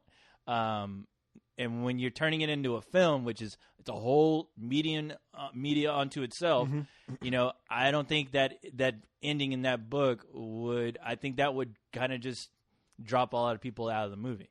But with the ending that they had, it was still very faithful to the ending that they had in the book. It served the same purpose, and I thought it just made more logical sense to have that ending. And in some ways it was kind of it was a bit tragic as far as that ending. Yeah. So I really appreciate it, and I got I actually got some closure. from two of my favorite characters, Rorschach and Night Owl in the book. I got some closure on their part, which I really didn't get in the book. You didn't? No, not in the book. No, especially at the end. On Rorschach's part? As far as the relationship, their relationship, Night Owl and Rorschach. Because you know what happens at the end of the book. You know what you know what I'm talking about. I know exactly. And what I you're thought saying. that there was no real closure to that relationship that was being built up again. So at the end, I was just like, well, that they kind of just left that hanging. I hear what you're saying. Yeah. So, but I thought what they did in the film was very faithful. And people, if you haven't read Watchmen, I know it might be kind of dark. It will kind of leave you in the dark. Just real briefly before we stop this, because we're hitting the hour mark. Okay. Well, Watchmen is one of these books where it examines the mythology of superheroes. It reexamines the political climate of the time, Right. the fear of nuclear Armageddon happening, Right. which during the Reagan era was people around our age I was concerned. were scared. Yeah, that we didn't think, our generation didn't think there was going to be much of a future. I mean, we were making plenty of films at the time about the world just coming to an end. Yeah, Terminator was Terminator. one I of mean, we those did films. stuff Yeah. on TV. They did things on TV like I know what you're talking You know what I'm talking Yeah. about. The Day After The tomorrow. Day After, yeah, the day after. No, it's called The Day After. The Day After Yes. tomorrow is a stupid weather movie. But But the day after. Yeah. But I tell you what, let's go ahead and stop this real quick because we're about to hit that hour mark. Right. And I'll go ahead and describe a little more about Watchmen after we come back. After Yes. this. Be funny we don't come back. We just leave it on a cliffhanger. I'm gonna go look at some dirty pictures. Oh, I'm there with you, man. See what you got. See what you holding Hey, out on hey, me. See what hey. your stash is like. Quit breathing on me. Oh, look at that. Jim Nazi is naked. That's Hey, awesome. All right. that's not for you. Now, what are we talking about? Oh, yes. Yes, You were naked describing chicks. Watchmen. No, oh, I'm sorry. Watchmen. Yes. It's not entertainment. No. So Watchmen, now it's written by Alan Moore, who's, like I said, notorious for hating anything Hollywood does, especially of his adaptations. They did one really bad movie, in my opinion, which was the League of Extremely Ordinary Gentlemen. Yes. I hate the podcast. Yes. No, he did the League of Extraordinary Gentlemen, which was a which terrible is film. awful, and But then they did V for Vendetta, which I didn't think was that bad. Alan no, Moore I wrote liked that. it. Yeah, I enjoyed that. Yeah. And so he was highly against this movie being made. Dave Gibbons is the artist on that. He didn't color it, but he did all the other art, I think. And he was behind the movie, so you can hear this guy talking about it. But the movie deals with a lot of costume heroes. Right. Most of them, almost all of them, have no superpowers. Right. And so they're treated like real people. Yeah, it's you set in a real setting. Yeah, it's set in a real setting. You start out during a golden age of superheroes, like in the 30s. They eventually grow old. People take the mantle. Yeah. Younger people take the mantle. And Others go crazy or insane. Well, that's the thing. They deal with, like, okay, we got costume superheroes. Right. Now what happens when they get old? What happens when they have children? What happens when they force the superhero lifestyle on them? What happens when people actually become politically assassinated, assassinated for their lifestyle? Right. What happens when people become too absorbed in their persona as a costume hero and become psychopaths? Yeah. Or what happens when you become a godlike character? Yeah. What happens when you actually do become not a costume hero but a superhero? Yeah. And you have all the power and you don't know how to handle that. Right. It examines all this stuff and treats it like real life, and it's an amazing piece of work. It is. So you can see why it is so heavily watched by people to see if this movie is going to be good or if it's going to be bad, because the writer didn't want it. It's the book itself is very dense. I mean, it has stuff in there that you just couldn't put into a movie. No, not at all. No. And so and mainly they want to know, these people who have grown up to cherish this book, will the majority of them give this movie their blessing, or will the majority of them turn on this movie and say, yeah, you should have left it alone? Right. I think one of the things that people have to realize is, and this is really not me giving my review. I'm just saying, as far as people looking at this movie, first of all, you have to realize movies and books are two different things. You hope. You hope people realize that. Yeah, it's so two totally different mediums. Yeah. However, people are being told that this has been said that we use the book as a Bible, and they're going shot for shot almost what this book is. That is absolutely now. How you interpret how that word faithful, right? It depends on what you're looking for, because faithful to you could mean that they actually took every everything from that, the key moments from that book, everything that like just the bare bones of that story that mattered, and put it into a movie. Right. Or Faithful could be. I wanted to see everything that they could film be put into that movie, and that's not possible. No. Where my idea of Faithful is taking what mattered in the book, the whole point of the book, and putting that into a film. And that's where, as far as Faithful, that's the reason why I like the book. If it's not in the film, I'm not going to like it. If the whole point of the book is not shown as far as the storylines going on, then no, I don't care. Yeah, well, my problem with the way the movie was presented, and I knew that they couldn't do all this. I'm just saying that I think they got people a little more excited, and some people will be fine and some people won't. But I think they kind of just, for promotion purposes, told everybody, "Oh yeah, this is going to be almost like a shot for shot retelling of the book, a filming of the book," and it's not. They took characters out. There's whole scenes of dialogue that are changed. Of course, everybody knew the ending, but everybody just thought, okay, the ending, we can deal with that. Right. That's debatable. But there's whole other scenes that were taken out that maybe they could have filmed, but they just removed them. So no, this is not the book at all. Which is impossible because each page has different panels, and there's no way because I don't understand when people take that point of view as far as they're thinking this movie is going to be shot for shot of the book, because that would look like a mess. It wouldn't make any sense. Well, I will say this. I don't think it captured the emotional depth of that book.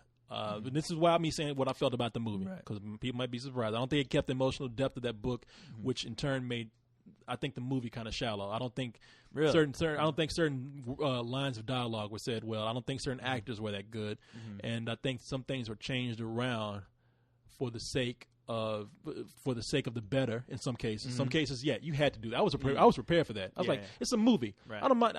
I'm not looking for like a straight shot for shot filming of the book, because I know they can't do it. Yeah. But there's some things I thought they could have left in there which could have had a greater emotional impact. So for me, no. But if I had seen this movie without reading the book, well, I'll say that for my review. You say that for say that for review. I have to admit, no, I thought it was pretty damn faithful. I actually did enjoy a lot of the actors that were. I thought everyone, as far as playing the Watchmen, were all great. I mean, I was like really invested in their character, and I was one of those people. I was one of those robots waiting to see somebody fuck up, and I didn't get that. I had no real issues with the film at all. Definitely, I was pleasantly surprised to see everything that I thought that was important about the book was captured in the film, especially just as far as just the subplot and the major plot. I thought they showed you enough to know what was going on without being so faithful that they could have made another 2-hour movie based on a subplot, because like you said, the book is dense. There's a lot of material to work with, and the time that they took to put that all into like a couple of hours, 2 hours plus, I thought they did a great job. I mean, I thought honestly, I consider this to be one of the best as far as interpretations or adaptation as far as a graphic novel is concerned, as far as getting everything that needed to be there that was important. Especially the characters. Well, a lot of people are split on this. So a lot of people. I mean, it's going to be split. It's not going to be something like Dark Knight. I mean, this is Dark Knight. Yeah, serious story, worked well. This is not. This is something more dense. It's deeper than the Dark Knight. It is, but I think it deals with a lot of the same themes that Dark Knight dealt with. Well, Dark Knight didn't have to take on the whole thing of like the political environment of the time, the feeling of dread. I mean, this movie took on a lot. I think the Dark Knight still had that, though. I mean, I definitely felt like it still represented. But it wasn't such a political commentary. This movie's a straight political commentary among tackling a lot of other things. I mean, this movie tackled. I mean, the book tackled a lot of things and did it pretty much successfully. Right. And so it's an amazing piece Well, the of thing work. is, I think the book is the reason why it's so popular is because it could be set right now and it would still make sense. Well, I mean, we still have a big threat out there. As far as people insane enough to want to kill millions of people here. Yeah, so of course, terrorism. I mean, terrorism is it's always going to be around, and those issues are always going to be around for us to deal with, and that's what I think makes the book kind of a timeless work of art. But I have to say I was really shocked that they actually, I thought they really pulled it off. I will say I did like the ending. Yes, I did. That ending made more sense to me, like you said. Now I'm talking about how it's funny because I'm saying how the movie didn't capture the emotional depth of the book, but that ending actually I thought had a lot more emotion and feeling than the book did. Right. The book, if you really think about it, I had to admit to myself, because I love the book so much, but I had to admit to myself, like, that really doesn't make sense. And I'm not even talking about the big thing that happens. I'm talking about there's some other things that happen on a smaller level. I'm like, I don't know if people would react like this. Yeah, and I was the same way, because I was some of the characters in there, I was like, for some reason it seems like Alan Moore, when he wrote it, maybe he was so tired. He was so tired of writing that damn book. No, I thought, wow, maybe there's some kind of emotional level to him that he just doesn't get as far as relationships. And it comes across in the book where it's kind of where he's just kind of passive over over some tragic events, to where when I read the book, I was like, if I were this character, I wouldn't have reacted like that at all. I mean, but you'll see it in the film. But like I said, it took the film definitely it gave me everything that I really enjoyed about the book, and it presented it really well on film. And it worked. But I am curious, though. I mean, saying this, I am really curious as far as just the general public, what they're gonna think. And I'll say this real quick: don't think about bringing your kids to this film. I mean, don't think about bringing. I know it's a superhero film, but I'll say it right now. There's a full-on fucking sex scene in this movie, like you wouldn't believe. Like, it's just gone. I mean, this is like it's soft core almost. It is soft. It is soft core. I think we saw that Spillman we were talking about in that scene. Yeah, and it's longer than the book. The book's a few panels, but they do a lot of things. There's some scenes they make more violent, and there's some scenes they take the sex a little bit higher. Right, yes. There's the sex scene, and of course there is the violence. The violence is brutal violence. Oh man, they took it to. I mean, it's worse in the book. Yeah. I mean, but it's bones breaking and all kind of shit. And it's effective, as far as now if because my deal is if they were to take shot for shot of the book, I think the movie would have been boring, to be honest. Because I mean, there's nothing visually that visually exciting going on, and the scenes that this is a movie, so we have to amp up these scenes with the action scenes, which. If you've probably already seen, if you've seen any of the clips, they've been throwing. The funny thing about the promotion with this film, and I don't know if usually I know the filmmakers and the people who do promotion are like two different entities when they're working these things. But a lot of the clips that they show have been all the action scenes. But I think the majority of the action, that's all it is, because there's not a lot of action as far as the movie's concerned, but because that's not the point. The point isn't the violence and isn't the action. Yeah, it's the actual story dealing with these characters and their emotions and their relationships. Well, it's very easy for someone who just does not pay attention. I don't know, but there are those people who don't, and it's very easy to look at this and think PG-13. Right. I mean, because it's colorful. They got costumes that we are used to seeing. Right. Just friendly superheroes playing. Friendly superhero movies where the characters wear those kind of costumes. Right. But no, that's a great point right there. It's going to be 3 people who go see this movie, and that means that is going to be compounded by just infinite levels of what people carry with them in this book. You have the people who read the book and love it. You have people who have not read the book but understand superhero mythology and anything else that goes with it, fantasy, sci-fi, whatever. You have the fans who are into that. And then you have the general public who just know it's a big movie. Right. Don't know anything really about the mythology that leads up to it. But they're going to go see it anyway, because at the screening I was at, I saw about 4 people walk out. Yeah. And there were people who you could tell probably shouldn't have been in there anyway. Right. I mean, that's not even me trying to defend the movie or not defend it. It's just, I saw you got sucked in because it's a big blockbuster and you thought it was going to be something else. You thought it was going to be Batman. Right. And it wasn't. Yeah.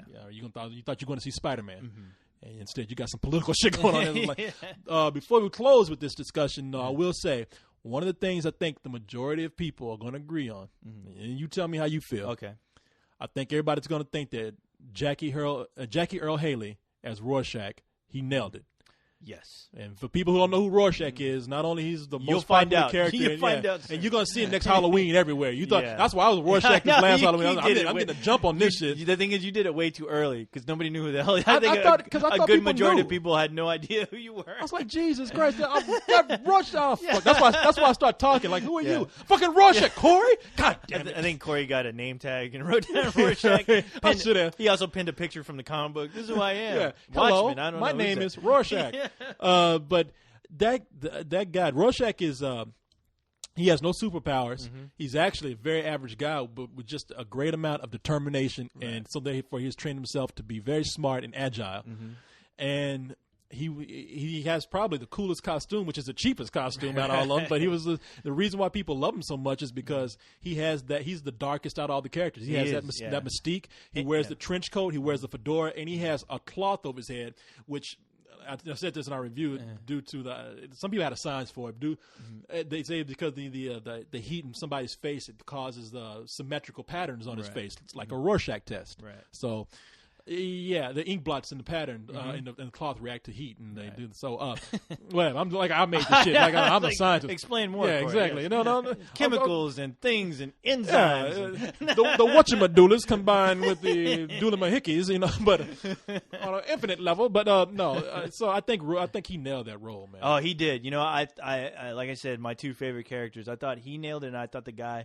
I think his name is Patrick Wilson. Wilson, yeah. I thought he nailed Night Owl. Honestly, I didn't like his acting at first, but I got really. The more went on, it's like he was. I thought he was seemed good after that. and like I said, as far as the movie, it definitely got the character. I thought it nailed the characters, but especially those two. Those two are my favorite characters, and I thought the two guys they did a fantastic job playing. A lot of people are split on Billy Crudup as Dr. Manhattan, who.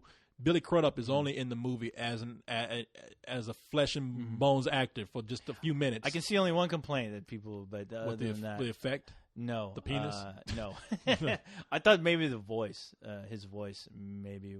I thought that's what he. See, that's what I thought he sounded like. Yeah. Very monotone. Yeah. Somebody, and I never thought him having like this thunderous godlike voice. I thought he was actually a very gentle being. Yeah. Dr. Manhattan, the character in the movie, is first of all, yes, to get that out the way, he is naked through most of the movie, so he has a big blue penis hanging out. But beyond that, he is a guy who got caught in some sort of molecular experiment, got blown to shreds, and somehow was able to reassemble himself into this godlike creature. Like he somehow came back together, and so now he's this big glowing man, and he has probably the best physique in the movie. He can grow big and grow small. He has all the powers. Yeah, but he talks in his voice where it seems like he's very gentle and is still trying to find out what his role is in life, is if there's any. Yeah, because the voice kind of caught me off guard for a second, but it made sense only because his character was very like. It seemed like he was just hanging out, because he has this power, and he's steering away from his own humanity, to where he has just because he knows so much now, and he has all this, he just has all this knowledge about the world, and he can take apart things, and he understands why. That the world as we know it isn't that interesting to him anymore. Yeah, that's why look, Rorschach, you gotta love him by default. Yeah, he's just But I loved how they explained why Rorschach is the way he is. I'm glad that they threw in that scene, which you realize why he became such a dark character, to where he was just him and Night Owl were just two crime fighters, and that one tragic night he saw something horrific and. Oh, they did that in the book? Oh, no, I know they did that in the book. I'm glad they put it in the film. left it in there. Oh, yes. I was curious if they were even going to do that as far as they took it.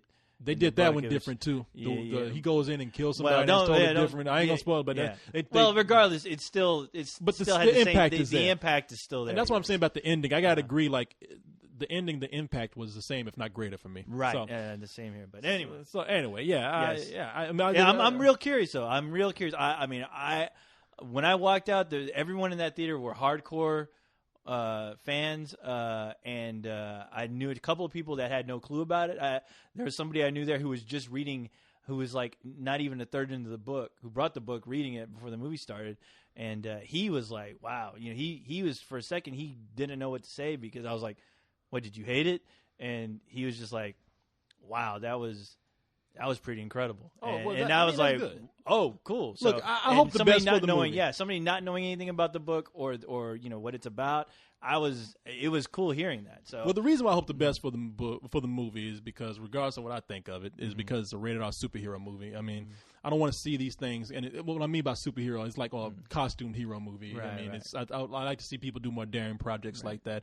In the movie, I found Dr. Manhattan to be probably the most sympathetic character for me. And that's the one I actually felt the most for. So, and I'm curious to see how people. You're right. How people take this this movie, because no, all those characters are great. I mean, like Dr. Manhattan, you sympathize for that guy. He's great, but I do, like I said, Rorschach and Night Owl are my favorites. So. Really? Oh shit! Oh no! Wait a minute! No, you know what that means? Holy! It's time. You know what this means, don't you? Rock! Yeah! Rock! Whoa, whoa, whoa! Can you sing with your mouth hurting? Rock! Ouch! Ah! Yeah. Oh boy! That mouth was. You okay? Yeah. That song. That means is email time. My joints. That's like the lyrics to that song scream email. You know what I'm saying? Yes. That's why I chose it. Hold on, let me get my gear. I think I got a gear kind of dislodged. Hold on. Dislodged where? I think I got one of your gears dislodged in me. What'd you do? All right. What's up with the email? All right, we got a lot of email, man. I know I'm not gonna be able to get to all of them. You know, one of these days, I'm thinking about doing an extra show. Just an extra show would be another show. Well, just not a series. No, not an ongoing show, but just one day coming in and saying, you know something, all these emails just built up that we got to spend like 30, 40 minutes just getting in and reading email. Hey, like I could do a bonus email show. I could do a whole show. You know, we'll see what happens. Yeah. All right. Let's go ahead and get into first email here. All right. I'm going to get into some emails from people I don't think I've gotten into before. All right. Let's see here. Let's do it. Like Mason Daniel. I don't think Mason Daniel has had an email. Never heard of him. Yeah, who are you? Oh, shit. Oh, God. How are you guys? I'm doing good. That's it. I'm done. A special question? Wait, this ain't no question. Special question? Okay, Mason Daniel, I'm sorry. This is we can't read this. I'll get back to you personally, but there's something about video games and playing Kingdom Hearts and shit. I don't know. It's a long ass email. Question too. for you, Corey. Yeah, you got to look on this show. I don't mind play this gay shit. Right? Yeah, you write long emails, but really point to the question where it is. I ain't got time to look all day. You can highlight question. Yeah, highlight it. You know, or just say hit me back. You know, don't worry about reading. Hit me back. All right, let's go to Amir. And he said, "What's up, Corey and co-host? Hey, that's you. Hey, that's what's up, Amir? What are some of your favorite opening scenes in a movie, man?" He says one of mine is the first scene of Swordfish, though not a great movie. I really enjoy the dialogue between John Travolta and Don Cheadle's respective characters. Wow, man, it's one of those things where there's so many. Okay, well, I'll say I got two of them. I'll only mention two. Since we were talking about it, Terminator 2, the opening of that with the future battle, that was kick ass. It kicked my ass. And shockingly enough, I was unprepared for it, but the opening of Blade. Club scene, that's a good one. I wanted to start kicking everyone's ass in that goddamn theater. I wanted to start cutting them up with swords and all kinds of craziness.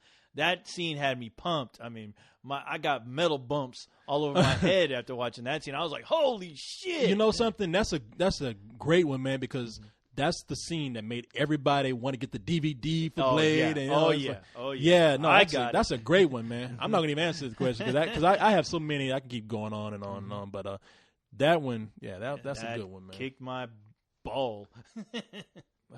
Let's see. I mean, because I have a lot of them going through my head right now. I'm thinking of like some of the coolest scenes. I'm thinking of like A Touch of Evil, where it's like one big long tracking shot, a big crane shot and everything. I thought that was classic scene. Yeah, classic scene. I thought that was great, man. But it's a lot of movies that have a great opening scene. So, what can I say? Let's see here. Truth. Uh-oh. This is tell me the truth, co-host. I don't believe in it. I can't handle the truth. Uh-oh. Truth says, answer this motherfucking question. Ah, I command you. Command? Well, you got to do it then. Who's he barking orders at? Look at it. He made this shit long too. Please answer this on your next couple of colons. No. Okay, wait a minute. Has there ever been a movie for you personally that you watched and thought it was horrible, but you were having a bad day that day, and you thought you might have been unfair to the movie? So so on a different day when you saw it, you thought that the movie was better. There have been some movies I saw on a bad day, and I haven't seen those movies again. I walked out of Bewitched, and everybody told me it's bad, but it wasn't as bad as you made it out to be. So I was like, maybe I was having a bad day that day. Yeah, I know. It's Bewitched. Who cares? That's what I know. I was like, damn, Like, give a fuck about this. Did they work on the film or something? Yeah, I was like, I hate that movie. Nobody gives a fuck about that film. Yeah, there's a movie that everybody keeps telling me is good, but I at the time I was at a point where I was just kind of done with Adam Sandler. Oh yeah, and everybody kept telling me how great he was in this movie, in his Punch Drunk Love. I got the same story with that one, which I still need to see it. People curse me up and down because I haven't seen it. Yeah, I mean, I saw that on a day that I just did not feel like dealing with Adam Sandler, and I was, and I think I was just having a day where I knew I had to go see that movie, and I was like, I don't give a fuck what he's in right now. Is that personal for you? Yeah, he owed me some money, man. Shit. Bitch in your cereal, huh? Exactly. Pete in my cornflakes. Stop looking at me, Swan. But no, and so I'm thinking maybe if I had seen that movie again, maybe I'd like it. I don't know. That's I'm trying to think of a classic movie that everybody says is great, and I finally had to come around and say, yeah, Ishtar. Nah. But oh man, I can't. I don't know. I will say Anchorman. I think I saw Anchorman. I don't know what kind of mood I was in, but I was in no mood to see a comedy, and I hated that. I think I did a review, and I just said it was shit, and I saw it on cable about a year later, and I was actually laughing my ass off when I saw it. So I was like, wow, what the hell? What the hell is my problem? I enjoy it. So I was already in a foul mood when I went to go see Lakeview Terrace. You don't tell me that. I know you were there. Walked away like somebody fucking kicked your dad while he was in his bed or something. I was like, Jesus. I felt like I was trying to change my dad. I know. I felt like my dad being changed. Everyone looked at me because I had to do the review with you. Like, better you than me. And I was like, oh shit. I deal with that crazy motherfucker over there. Everybody keeps saying it's not as bad as you say it is, but that's one of those movies where I felt like people just don't see what I'm seeing.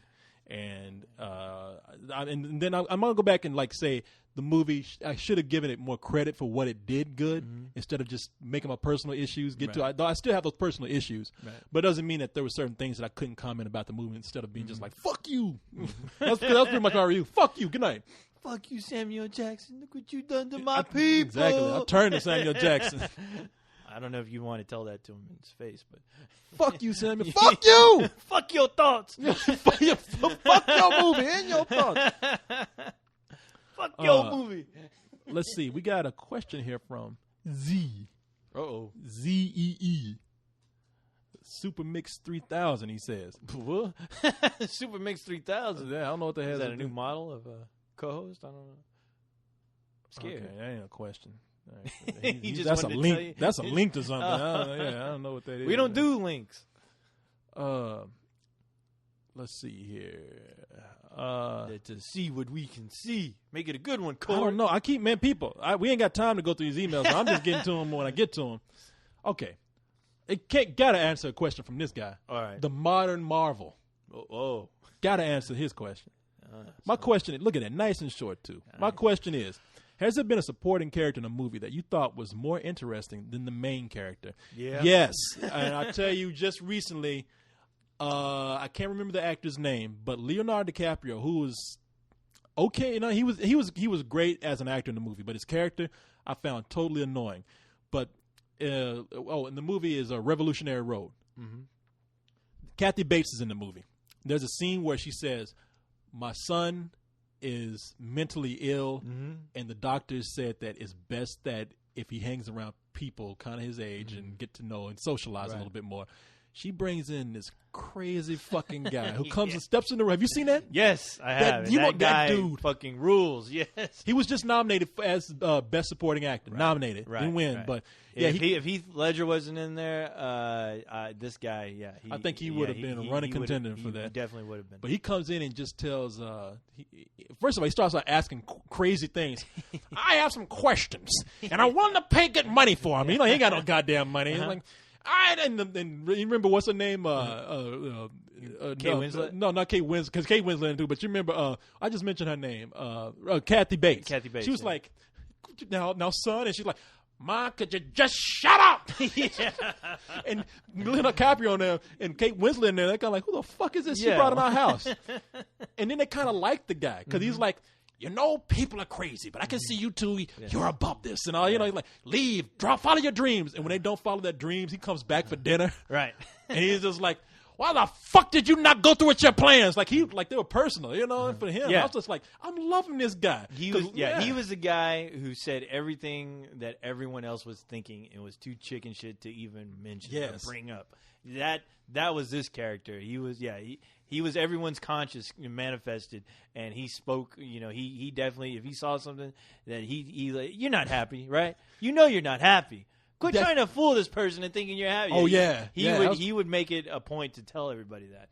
And which made his character great. He did not give a shit. There was no consequences to the things that were coming out of his mouth because he was crazy. Yeah, but that's the thing. He had the answers to everything. But that's the thing. He was still crazy. You know he was fucking nuts. Yeah. But it was good they could speak the truth. I love that line that he tells him. He's like, you two are fucked up. And he's like, I don't feel sorry for you. But I feel sorry for. And he points to Kate Winslet's pregnant stomach. And he's like, I feel sorry for. He said, I might be crazy, but you're glad. I'm glad. You know what? I'm glad I'm not. And he's like, I'm glad I'm not that fucking kid. Yeah, that's right. And when he comes in, he's only in the movie for a little while. But when he comes in, he steals. He steals this fucking show. He tears away at it. Yeah, he's awesome. Make a movie about that guy. Make a movie about him, man. I'll mention two characters. I'll mention the deaf Amish guy from Diary of the Dead. A whole fucking movie should be made about that guy killing dead people and writing what he has to say on his little chalkboard around his neck and throwing dynamite at zombies. That guy fucking ruled. Shit. Now I forgot the other guy. I just have him in my head. That's good right though, man. And that's a good. Yeah, we always talk about that Amish guy. I love that in fucking Diary guy. of the Dead. Yeah. That's the best part of the movie. That's George Romero's like greatest character that he's ever written in the longest time. And that guy, and he only lasts about 10 minutes in the film, but he is fucking awesome. Yeah, they need to do a prequel to that with that guy. Answer a question real quick here. That's a great answer, man. I didn't even think about that. I would love to see that, dude. I'd kill for it. Amal Khan says, why is Watchmen being released so early in the year? Surely it would make sense to release it in the summer because that's when it will make the most money. No, absolutely wrong. Okay. Did you guys? I thought you guys answered this on. Oh, Carlisle talked about it. Oh, okay. And he gave. Well, I'll just answer real quick. I mean, go for it. 300, Zack Snyder's movie came out around this time a few years ago. Opened at something like almost $70 million or something like that. So they're hoping to do the same thing with this. There's not that much competition right now. Yeah, it was a big deal when 300 came out. Yeah, I mean, think about it. Summer's going to be cluttered. You got to go up against Transformers, Terminator now. That's going to be the real contender. War of the Robots. That's the real War of the Robots right there. Yeah. Transformers is all pretty and all with robots dancing around the sky, but no, I don't give a shit about this is that. a movie I give a shit about Terminator now. Fuck yeah. That's what I want to see. Terminator's got me all excited. I mean, come on. I mean, this movie has so much attention paid to it that they don't want to release it when it has to compete with a bunch of other stuff. Right. It's a rated R superhero movie, and that's taking a chance on this movie anyway. So the more fans you can get in when there's no competition around, the better. It's going to be an interesting weekend. Yeah. So let's see here. Okay, let's go to Phil. Phil says, What are some underrated TV shows or movies that need more recognition? Man, there's a lot. Yeah, okay. There's a lot. That's a whole nother episode. Yeah, we can go. I mean, look, what do you want me to say? Arrested Development. That should. Even though I'm glad that it ended when it did, but that's a great. I'm still watching that show. Freaks and Geeks. That I love. That's probably like one of the best high school TV shows ever created. Mm-hmm. Great cast of characters. If you haven't seen it, do yourself a favor. Go rent it this weekend and watch all the episodes. Great show. Yeah. No complaints about that. Oh, and of course, a little thing called Dead Set, but who cares about that? So many. I'm trying to think of a movie, but I don't know where to start. Like, I'll sit up here and just start wondering and won't even go into, won't even answer the question because I'm trying to pick it apart. Now, I have a list of them, but there's a lot of movies out there that are like that. Let's see. You already answered that question, so I'll leave it at that. Fuzz. Fuzz? Where? Fuzz got I didn't do it. Corey has those pictures. Fake-ass mustache. We got to answer this. What are the best independent films you guys have seen? Films that are better than studio films in the genres of comedy, horror, romance. Jesus. Films like Clerks, Juno, etc. Wow. All these things. What are the best things you've seen? What's your favorite thing? I'm like, I don't know, man. Jeez, I know. I feel like I've already. Yeah, we kind of answered this question. Yeah. We just mentioned horror. We just mentioned Dead Set things. Mm-hmm. That's something that people should see. Romance. I tell you, at Sundance, I saw this movie that what do you call it? Punked guy was in. Ashton Kutcher. It's a comedy for it's a romantic comedy for guys. So there's a movie called Waiting. It's on DVD.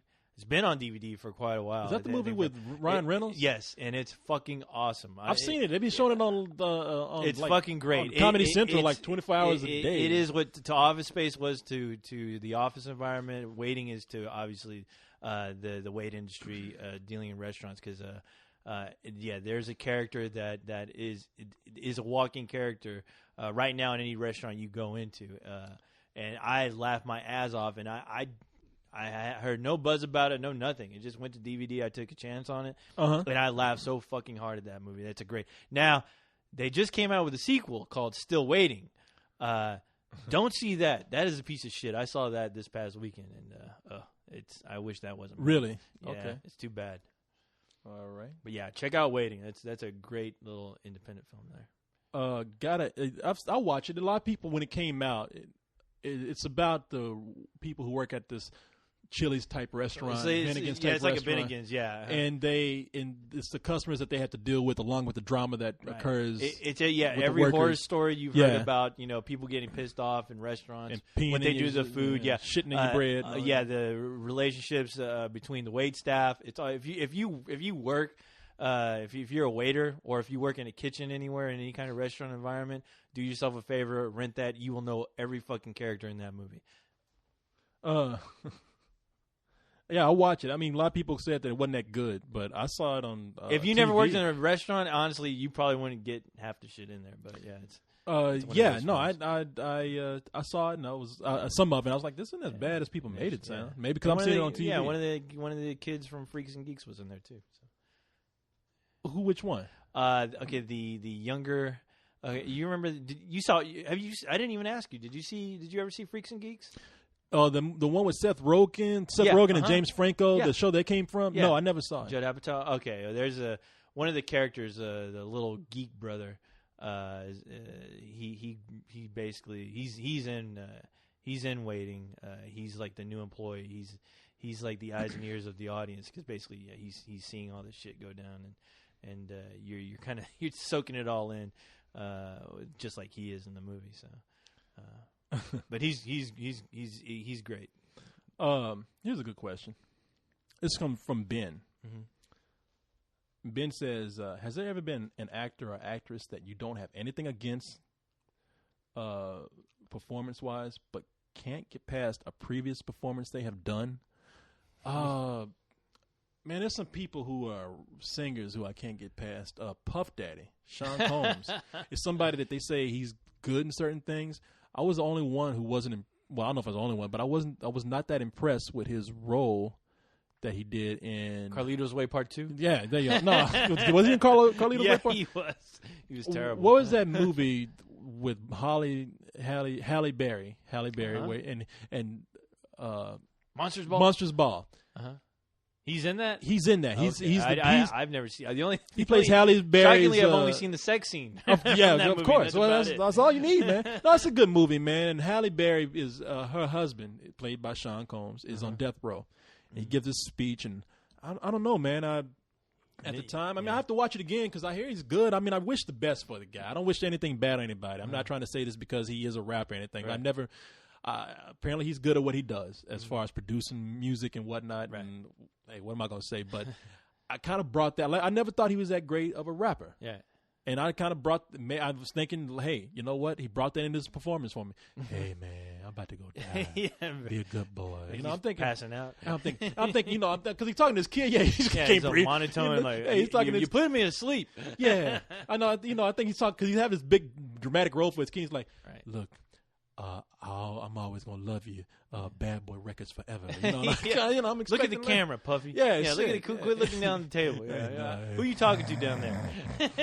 Daddy, wake up! Oh, where was I? On death row. Yes, and I love you, son. Yeah, so take off the damn sunglasses. You're inside a building. And peace to Biggie Smalls. So that's mine. Did you have one? Shit. Oh God, I can't. No, I can't really. Now, usually people I don't like, I just don't like, but I can't think of anyone, to be honest. All right. I was about to say Will Smith, but I was like, I saw Hancock, and I thought he was all right in that. He was very funny in Hancock. He kind of Will Smith redeemed himself. Is somebody. You know what? You're right. Will Smith. That's a great one. Okay. Because I don't want to be a dick. I know I go on my Will Smith rants. Well, I hate to talk about other rappers because I always thought Will Smith was a great actor as far as giving certain roles. I've seen. When I saw him roles he's in. There's other roles where he's just phoning it in for me. But I saw him in 7 Pounds. I could not get past the goofy, funny Will Smith. Right. When he's doing that, he's great. I just saw him trying a little bit too hard to be deep, and hey, look, for all I know, maybe I'm biased. I can't get past Will Smith being Will Smith. Right. Other people can. So that's just me. So that's a good one right there. Okay, let's see. All right. First, I got to say thanks for asking my call. Okay, we get past that. Anyway, this is from Butcher, and he says, The Butcher. The Butcher. What are some movies where you have walked into them dreading the film, but ended up loving the movie? That's kind of a good question. Yeah, right? That is a good question. It's a really good question. Shit. Oh, boy. I can't. That's too good of a question. You're making me think. I know. Damn. Smelling man. smoke. I know. It's coming from Why Corey. do these things happen, man? Yeah, it's coming out my ass. So, I don't know. Oh, Jesus, man. What are some movies that are like that? Postal for me. Really? I was expecting a total shitfest, to be honest. Just because, you know, Uwe Boll's reputation. Because before that film, I never saw any of his films. Well, I take that back. I did see House of the Dead, which was a massive piece of shit. But yeah, I was expecting the worst, and that night I had the greatest time watching a movie with an audience in the longest time, and that was just one hell of a crazy experience. And I had a fucking blast watching that film. So I can't think of anything right now. I'm not gonna even try. I can't because I can't. I don't know. So I'll maybe next week remind me, and if I think of something, because that's a good one. Because I know Leon and I walked into a movie and we were like, all right, we're ready for this bullshit here, and he walked out like, wow, man, that was actually pretty good. Was it Friday the 13th? No, not at all. No. I think for him, I'll answer for him. I'm speaking along the lines of those movies. He went into Texas Chainsaw Massacre. Oh, not thinking he wasn't gonna like it. And he is a big fan of that movie. Yeah, and the remake. Yeah, the remake. And he ended up liking it a lot. So, wow. I don't know. Let's answer one more. Okay. I said we'd stop at a certain point. Maybe we'll answer. Oh, one more. I was gonna say because Dawn of the Dead. Dawn of the Dead, I was terrified walking in that theater. Yeah. Or rolling my ass, or floating my whatever. Actually, I was scared to death. I was like, "Oh, please, God, don't don't fucking butcher this movie. Wow. And I at the end of that movie, I was like, whoa, what? Holy fuck! It just blew my fucking circuits out. That was awesome. I don't want to steal your answer, but I mean, maybe I didn't think about that because it was too obvious, but that was one for me too. Yeah. I walked into it. Maybe I wasn't dreading it as much as you. I was just like, right. What can they do with this? And I was like, holy shit. Yeah. You know who directed that? Of course. Old Zack Snyder, director of Watchmen. Yeah. All right. Let's see with Zachy Roo. Let's see. Okay. Maybe we'll answer one more after this. But, one more. Let's do it. Let's see. This comes from the ultimate Canadian guru. Question for... I got to answer. I'll answer this because he said, question for a goat and I eat my own milk. Yes. But you forgot to put I'm a goat. Yes. Maybe. Okay, maybe we won't read this. I'll read it, but let's see. Yeah. Judging from the new Terminator Salvation trailer and the news that Christian Bale will return as Connor and Jonah Nolan will return with the rest of the trilogy, do you and co-host think the Terminator franchise is probably heading down the best direction for the rest of the series? I don't know. We just talked about that. I thought we just talked about. Well, we did. It's not his fault, but yeah. Yeah, no. We kind of. But you got your name mentioned, so give our opinions. Yeah. Rewind the show and check that out. Yeah. And let's answer this one from Aaron. All right, let's do it. Question for Let's Do This: goat eating its own milk while screaming, "Get to the chopper." That would be it. That would be us. That would be us. I know there's so many others out there with that name, but that's back when Pineapple Express came out in theaters. James Franco had said that there might be a super bad Pineapple Express crossover film in the works, which I think would be awesome. It would be an awesome idea for the movie. What are your thoughts about that? And do you have any movie characters that you would like to see in a crossover film? Oh, Jesus. Though I actually would not only would like to see a crossover film like that, but it would be kind of hard because Seth Rogen plays the cop in there. Let's just say. So, was there a cop? I never saw Pineapple Express, but was there a cop that was somehow hinted at being a cop in Superbad? I mean, well, you could do that. You could say that. Seth Rogen maybe Seth Rogen's partner was in Superbad as maybe also that's his twin brother or something. You want to yeah. do some shit like that. I would actually like to see those cops have the spinoff. We mentioned that on a couple of cold ones. As far as characters who I would like to see do crossovers themselves, I do not know. I haven't thought about that. Aliens vs. Predator. See, I see. Let me tell you something. I kind of get scared of those things because you loved Alien vs. Predator, Requiem. I hated that movie. Well, I love the parts with the Alien vs. Predator. I fast forward through all the other shit. I'm smart. Oh, pardon me. Excuse me. You wait for that on DVD, my friend. They talk of so many crossovers, and I think a lot of them sound like bad ideas. Right. If you want to do them for comedies, that's fine. Yeah. But anything X-Men, I don't give a shit about. I don't care. Right now they're doing it with the superhero genre, and that's going to be curious because I am looking forward to this Avengers movie. But I remember they were talking about a Freddy versus Jason versus Ash from which that didn't happen. They did make the comic book that took the script and turned it into a comic book, which was fun. I have that. It's a fun read. But yeah, I kind of after seeing this Friday the 13th. I mean, I already said this. I would have preferred a Freddy versus Jason Part 2, to be honest, where maybe they were in hell duking it out and running into Pinhead would have been really awesome. See, these are the kind of crossovers that sound crazy to me. Yeah. That would kick ass. I would love to see that. Yeah. If you want to make a comedy out of something, I would love to see. Okay, you want to know something? If we're gonna go this far, seriously, we're gonna go crazy like this. Yeah, let's do it. All we know is crazy. Let's make it funny. Let's make it kind of humorous, kind of tongue in cheek. Let's see Chucky go up against Jason. That would be cool. Yeah, or Chucky against Freddy. Shit, I'd see that. Fuck. All those guys fucking a battle royale. Why not? Why not? Fuck, all in hell. Set in hell. See, I don't want to see it set in hell. I don't want to see all that set in hell. I wouldn't mind seeing Chucky go up against somebody else because you told me about that hack and slash comic book. Hack slash comic book. That's awesome. Where they talked about bring in Chucky. So. But I tell you what, for a fucking action scene, if they ever do another Freddy vs. Jason, I would love to see them duking it out in hell, but having like maybe the people that they killed try to get revenge on Freddy and Jason, and while they're fucking going at it, hacking away at each other, have those like almost zombie-like victims come and try to attack them, and you see Freddy starting to hack into those victims, only to turn around and have to fight off Jason at the same time. It could be just one big fucking battle fest of insanity. I would kill to see something like that. Heads being chopped off, fucking blades going everywhere, would set to some fucking kick-ass death metal. Holy Jesus! You talk about an epic film. That's where this sounds crazy. A whole movie like that for 3 hours. I can't do that shit. I can't fuck with that. Jason versus Freddy versus Armageddon. All right, I'm done. I'm done with this. I'm done with you. You're talking crazy now. I can't take this.